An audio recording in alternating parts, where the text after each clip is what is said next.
Salve nerds, galera, no vídeo de hoje, Shumatsu no Valkyrie, teorias, dúvidas e curiosidades. E no vídeo de hoje a gente vai falar sobre aí os capítulos que ficaram pra trás em Shumatsu no Valkyrie, que não deu pra eu trazer, né?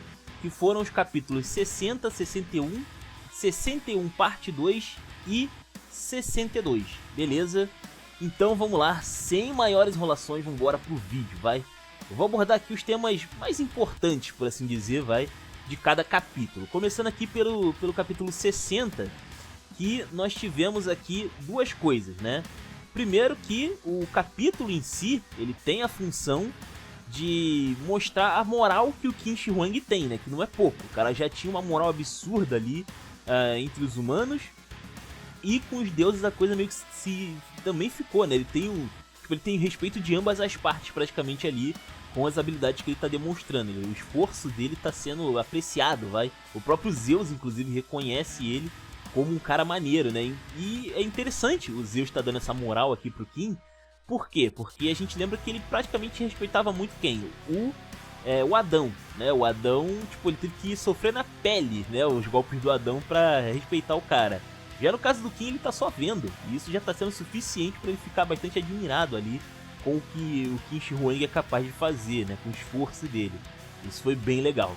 E também foi no capítulo 60 que a gente começou a ver o Hades tentando bloquear de alguma forma, ou impedir, cortar o efeito daqueles disparos de ar, né, que tava sendo um problema, né, era uma das técnicas mais roubadas ali até agora de Shumatsu no Valkyrie, e o cara conseguiu ali momentaneamente anular, embora ele não tenha conseguido utilizar essa brecha para dar um ataque efetivo no Qin, mas foi ali o início da coisa toda, né? Depois a gente vai aqui para o capítulo 61, onde nós temos coisas muito grandes para falar, né? Mas primeiro eu vou falar de algo menor, que é a Chuyan, né? Eu falei que ela ia aparecer, ela apareceu aqui, né? Bem legal. E o nome dela romantizado é diferentaço, cara. Eu descobri isso aí, que o nome dela é Chuan, o jeito como eles falam lá no Japão, o nome dela. Cara, não sei porque a pronúncia é tão diferente assim, mas enfim. É só comentando aqui mesmo, né? Que ela tá aí na plateia, tá torcendo, né? Pelo Qin Shi Huang. E isso foi bem legal. É bem legal. Sempre legal o dia dela aparecer por causa da história dela, que é maneiríssima, né? Uma das melhores, inclusive, de Shumatsu no Valkyrie. E também a gente tem que comentar aqui sobre ele, né? O retorno do Deus da Conquista, Adamas. Eu ia fazer um vídeo quando o computador quebrou. Eu ia fazer um vídeo, tava pronto já, né? Na época, sobre o que significava, né? Esse retorno dele. Porque, cara, é difícil acreditar que esse cara não vai lutar em algum momento, sabe? Ah, mas eles podem deixar ele no background. Cara, se eles deixarem um cara desse, com a construção que eles estão fazendo, de lado, olha, então tá confirmado. Aquele negócio lá de que vai ter um outro torneio depois, tá praticamente confirmado então. Porque é absurdo, tá ligado? Vamos aos pontos principais. Primeiro, o próprio retorno do Adamas por si só já é muita coisa, né? Porque a gente vê que, pô, o cara voltou, assim, de uma situação bem complicada, né? O cara tinha sido partido praticamente ao meio, né, pelo Poseidon. Aí a gente vê nos capítulos seguintes, né, depois aqui do 61, que o Hades, né, pediu pro Beelzebub resgatar o Adamas e transformar ele em ciborgue. Salva a vida dele de algum jeito, o Beelzebub foi lá e transformou ele em ciborgue. Aliás, Beelzebub é o deus da ciência, literalmente aqui, né? Porque o cara ele é geneticista, né? O cara é biólogo, o cara é mecânico, o cara manja dos Paranauê todo, o cara é uma faculdade ambulante, né? Mas enfim. Aí a gente tem aqui o Adamas retornando como um ciborgue, com um corpo feito para combate, né? Renovado. E não só isso, ele tem até um background explorado aqui até agora, sabe? Bem interessante também. A gente viu ali que ele tá mais poderoso, ele conseguiu derrotar uma das criaturas ali do Beelzebub com um braço só, então ele é bem tranquilo, tá bem mais cabuloso.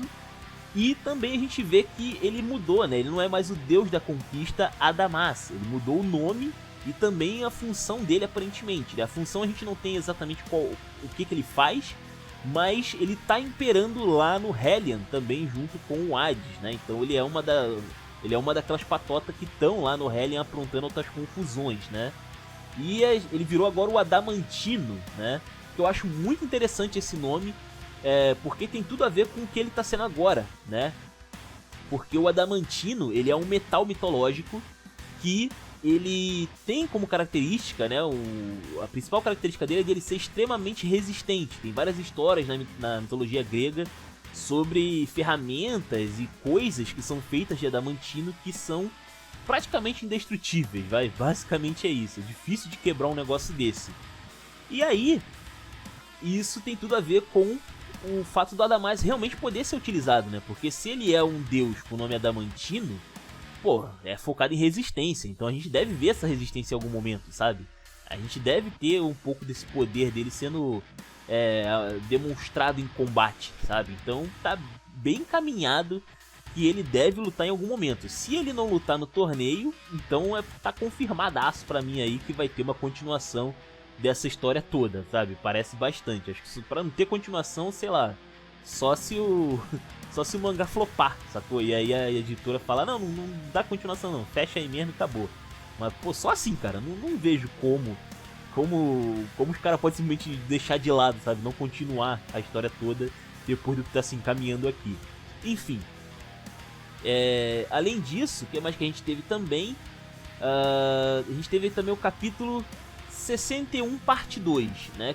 Cara, eu vou começar a falar aqui que eu não gosto dessa parada dos caras separarem o capítulo em várias partes, porque a gente tem um negócio parecido desse aí no One Punch Man e eu não acho muito legal não, cara. Fica muito embolado depois pra ficar relendo as coisas, porque, porra, tá tudo dividido, tem 61 parte 2, 61 não sei o que lá, e tipo, One Punch Man tem muito disso. Tô até fazendo remakes, inclusive, das coisas que estão rolando lá na webcomic e tal, tá bem esquisito, sabe? Fica muito embolado pra trazer, meio complicadinho. Mas enfim, como eu tô trazendo na íntegra já, né? Tá...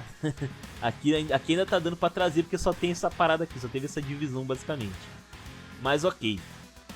No 61 parte 2 a gente tem aqui o Hades utilizando o seu sangue, né? Pra fazer upgrades na sua arma, no seu bidente, né? Isso foi bem interessante, né? O sangue dele, que é chamado aqui de Ichor.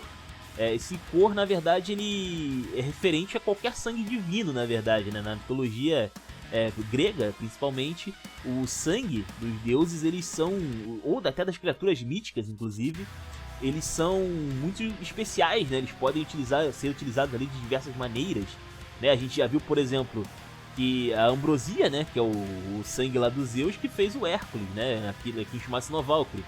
É um tipo de cor, pode dizer assim, é um tipo de cor ali dos Zeus, né? No caso do Hades, ele é usado ali para fazer, né, melhorias na arma dele e talvez até de outras pessoas também, por que não, né? Não parece que é um efeito permanente na arma, porque o bidente dele voltou ao normal e a gente tem um flashback no outro capítulo sobre a arma dele no passado, que ele usou essa mesma técnica, então ele consegue desativar isso, por assim dizer, né? Volta atrás. Mas é um poder muito cabuloso, cara, na moral. Praticamente toda a dificuldade que ele estava tendo ali contra o Qin Shi Huang foi anulado. Não só pela questão da arma ser muito poderosa, né? Ao ponto de passar pelas defesas do Qin Shi Huang, como também pela questão ali do Hades ter conseguido anular oficialmente, completamente, o disparo de ar, né? Ele conseguiu ali mudar os pontos, né? Os pontos principais ali onde o Qin deveria mirar, né, a bolha de ar, então ele consegue mudar aquilo de lugar, que inutiliza completamente, né, inutiliza completamente a técnica do Qin Shi Huang, né, mas ainda vejo condições dele continuar funcionando, por exemplo, acertando de surpresa, talvez a queima-roupa ou algo assim. Talvez o Qin ainda consiga utilizar essa técnica depois, mas a princípio me parece bastante anulado, me parece bastante aceitável, que o golpe dele foi totalmente freado aqui, né? Foi superado. Bom, e aí a gente tem aqui o capítulo 62, que é o capítulo que eu estava querendo há muito tempo, que é o capítulo do flashback do Hades, né? A gente teve aí o flashback dele finalmente, né? Que eu tava doido pra saber o que foi que aconteceu, por que o pessoal do lado dos deuses ali da história curtem tanto o Hades, né? E a gente tem aqui um vislumbre disso, porque nós temos simplesmente a gigantomáquia, né? E essa gigantomáquia é muito importante, tá? Muito, muito importante por diversas razões. Primeiramente eu queria comentar sobre Gaia. Pois é, a Gaia, ela na mitologia normal, né, ela seria uma titã também. E interessante que em Shumatsu no Valkyrie ela não está sendo tratada como uma titã, mas sim como uma deusa. Pois é, ela é tratada como uma espécie de deusa primordial, né, como foi chamado aqui. O que é muito interessante. Pelo que deu para entender na história, ela não aceitou a derrota, né, do Cronos e dos titãs, né? Ou seja, ela estava aparentemente do lado deles, né? E ela decidiu então se vingar, né? Criando ali um novo exército para atacar o Olimpo, que foram ali os gigantes, né? E aí ela criou ali a Gigantomáquia, que foi uma guerra entre deuses e gigantes, que aliás os gigantes parecem muito coisa de Evangelion, né? Um bagulho muito louco ali, os bichos diferentão. Tem também uns bichos ali, tipo uns querubim com ela, o que é bem suspeito, na verdade. Tem algo bem estranho aí sobre esse lance aí da Gaia, mas enfim. Ela tem a habilidade então de criar, né, ela dá vida ali, ela pode construir criaturas, vamos dizer assim, do nada, né, aparentemente. Mas o que eu chamo a atenção aqui é o rosto dela, cara. O rosto dela é tenebroso, porque aparentemente ela tá mascarada, a gente não vê quem é ela, sabe, exatamente, sabe, a gente não sabe quem é, como que é o rosto dela aqui no flashback. Isso é muito interessante, isso é muito interessante. A gente viu, por exemplo, que enquanto estava rolando a Gigantomáquia, os titãs se libertaram do Tártaro, né? Ela conseguiu ali chamar toda a atenção dos deuses para os gigantes, o que fez com que os titãs se libertassem, né? Aproveitassem essa brecha para conseguir fugir, né, do Tártaro e atacar os deuses pelas costas, basicamente, né? Só que rola uma parada muito suspeita aqui, além do detalhe do rosto dela, que é o que? Quando acaba a guerra, a gente não sabe o que aconteceu com a Gaia, não é mostrado o rosto dela, não é mostrado ela caída em lugar nenhum, ela não tá morta, é esquisito, é muito suspeito isso daqui. O que, cara, praticamente significa que ela vai voltar de novo. Todas essas informações aí juntas, tá praticamente confirmadaço aí que a Gaia vai voltar, né, no futuro. E se pá, ela tá por trás do que tá rolando agora, né? Quem sabe, né? Quem sabe. Talvez ela já tenha até aparecido em Shumatsu no Valkyrie e a gente não viu. Tava ali o tempo todo, mas a gente não percebeu que ela tava ali andando, né, por entre os personagens. Olha só, hein? Mas isso aí vai ser papo para um outro vídeo, tá bom? Enfim, o que chama atenção aqui mesmo, além desse negócio aí da Gaia também, outra coisa que eu também gostaria de falar aqui é sobre o Hermes, né? Que o Hermes, eu tô sempre prestando atenção nele, né? Apesar dele ser ali o mordomo do Olimpo praticamente, o cara ele é, né, suspeito, no mínimo, né? Com tudo que tá acontecendo. E aqui no flashback, contando aqui o passado, né, da Gigantomáquia e tal, a gente vê que eles estavam numa época mais militar, né? O Zeus andava fardado, que é uma coisa meio, meio rara. O Hermes também andava fardado. E a gente vê que durante a Gigantomáquia, o pessoal se machuca, se esforça, né? O Ares se quebrou completamente ali na Gigantomáquia. Até o Zeus ficou machucado aqui e ali. Mas o Hermes, ele não foi sequer tocado. Ele não foi sequer ferido, nem arranhado durante a Gigantomáquia. Mano, isso é um feito, isso é um feito. Numa guerra onde até o Zeus se machucou aqui e ali, mesmo que seja só um arranhãozinho, cara, o Hermes não aconteceu nada com ele, sabe? E assim, a gente não viu ele lutando também, né? Tem esse ponto. Mas ele tava no meio da guerra, tanto que ele até ajuda ali o Ares a ficar de pé e tal, no final da treta toda. Então assim, né? É suspeito pra caramba isso daqui. Mano, assim, ele é perigoso, sabe? Ele é perigoso, a gente só não vê ele em ação, mas a gente sabe que ele é capaz de se virar nos 30 se for necessário, sabe? Enfim. E a gente também teve aqui, né, o Hades, né, solando os titãs, né? Foi um feito também muito louco, onde ele usou o poder do sangue dele, né, para poder fortalecer a lança dele.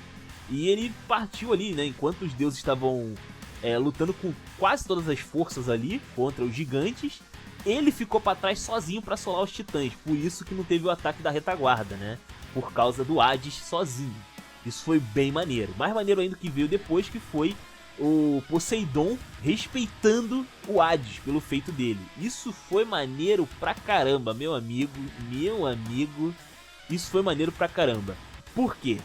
Contexto, né? O Poseidon, a gente já tinha visto lá atrás, que ele era o deus mais orgulhoso de todos, né? Ele é considerado o deus dos deuses, né? Porque ele é muito arrogante, ele tá muito... né? Ele se acha muito acima de todo mundo, saca? Ele não olha o pessoal nem de frente, ele fica olhando de banda, olha pro lado, né? Ele nem encara as pessoas porque ele não acha digno, né? Ele não acha que as pessoas são dignas dele, né? É muito interessante essa parada. E o Hades conseguiu o respeito desse cara, saca? Então assim, foi um feito e tanto, saca? O simples fato dele ter chamado o Hades de irmão ali já foi bastante coisa, porque nem o Zeus ele costuma fazer isso, sabe? Nem pro Zeus ele faz isso. Então é algo bem interessante, cara, bem interessante, mostrando que o porquê que o Hades tem tanta moral. Ele realmente tem cacife, ele mostrou porquê que ele merecia ter todo esse respeito, né, durante o combate lá com o Qin Shi Huang. Isso foi incrível, achei muito legal mesmo. Também vale mencionar o momento em que se passa esse flashback. Por quê?